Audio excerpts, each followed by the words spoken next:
guys. Here we go. Now, if you're listening to this on the podcast, I'm holding a horn from a vehicle that was built in the 1920s. And initially, I was going to start using this to censor myself like this. But I decided not to do that when I made these videos because, first of all, your ears are important to me. And second of all, it's just even more obnoxious than I normally am. And the reason I mention that is because we're going to be talking about a nasty, yucky topic, but one that you guys really need to think about if you've never been in this situation before. I'm referring to pooping in the woods. Going number 2, out back. Taking care of your tummy in the middle of Mother Nature. Or taking care of something in the 100-acre woods where you really hope that Winnie the you-know-who doesn't dig up your you-know-what. That's right, I went there. Okay, so let's talk about this because for those of you who have never camped before to the point to where you have to take care of your business in the woods, there are a couple things that you should just keep in mind. And I'm only going to keep it to a couple. I know the comment section's definitely going to grow on this one because there's plenty of people out there who've had experience with this. And there's a reality here, which is, yes, of course, in many cases when you go camping, there's going to be what I like to call a squat and drop. That is essentially a porta potty or a permanent potty that's there in various parks, national parks, and what have you.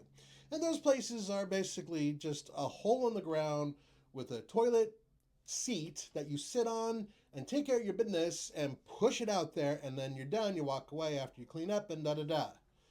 But it's a lot different if you don't have that available. You have to figure a few things out and keep a few things in mind. So we're going to go over some of the basics. Now, first of all, if you absolutely have to do this in the woods, you need to make sure that you put into the ground only stuff that will eventually be nutritious for the ground. Meaning that if you have special wipes that do not dissolve, or if you're using something that perhaps is not biodegradable and you're going to shove that in the ground along with your waste, that is a bad thing. Do not do that, okay? You got to find a way to camp where you pack out the stuff that is wasteful, all right, if it's not biodegradable. Okay, with that being said, here are some basic steps to doing this. Now, provided that you are camping, you're most likely going to be in a somewhat wooded area. There will be some trees, I would imagine. And if that's the case, it makes things a little tiny bit easier.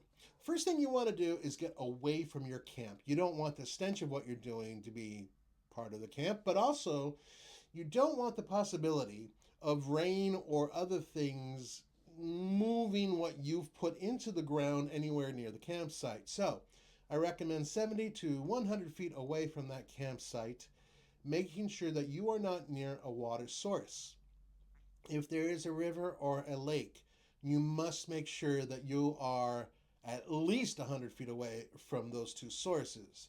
Because, once again, what you're putting into the ground, well, that is a form of waste you don't want mixing with the water anytime soon. Over time, it'll become nutrients and whatnot, and it'll be fine for the woods. It's not really going to cause a whole lot of trouble, but if you just up and do it and it's near a water source, you're going to contaminate that water source in some way, and that is a bad thing to do. Please do not do that. All right. So once you find a place that you can dig a hole into, make sure that hole is anywhere between 8 inches to about a foot deep. The deeper, the better, because you are going to be putting stuff in there, once again, that is nasty, and you want to make sure that that stuff just rots away in the ground and becomes part of Mother Nature, okay?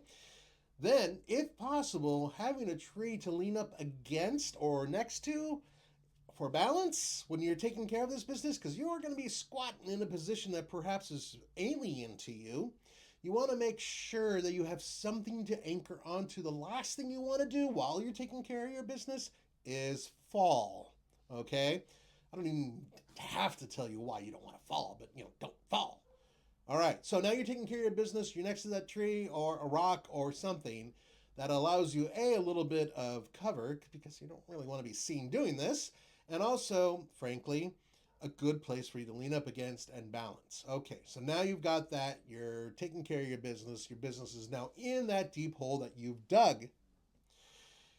If you have toilet paper, great.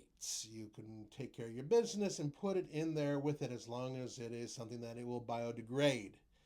If not, if you have a plastic bag or anything that can take that waste paper out of there where you will dump it later on, please make sure that happens. A lot of people like to bring with wipes like baby wipes or whatnot, or clean wipes.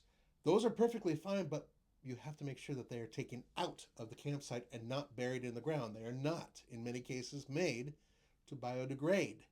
Okay, keep that in mind. You must do that. Don't leave that stuff behind. We've seen it before, and it's nasty and it's horrible, and it comes back later on because it doesn't degrade, and eventually erosion will bring them back to the surface. Yes, how horrible is that, right? So don't do that. Now, let's say you don't have any toilet paper or everything else. Now, we've actually done a video podcast where we've talked about things where if you don't have toilet paper, what do you do?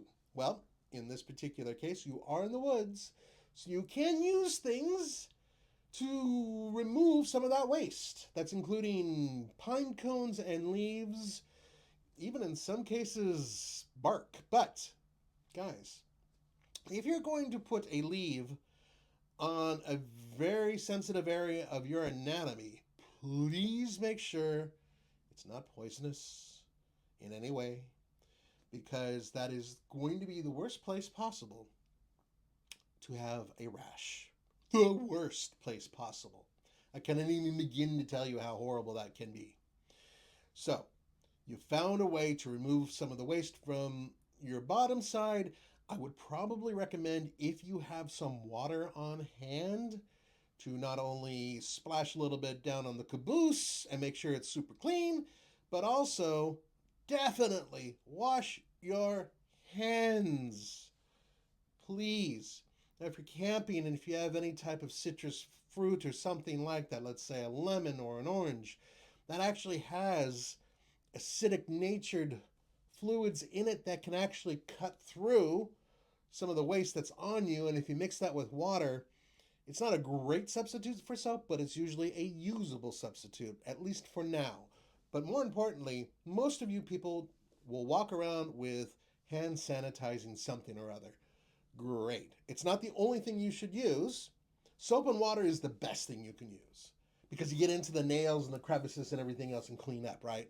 But at least you have something in case you don't have that soap and water. Finally, when you're all done with all your work, you will take the dirt that you removed from the hole and you will put it back on top of the hole, into the hole, and you will pat it down. Then, please do this, take a rock or a stick or something to signify that something's happened there by a human, right? Because the last thing you want is somebody coming by and going, well, this is actually a pretty good spot. And then they start digging down and guess what? Yeah.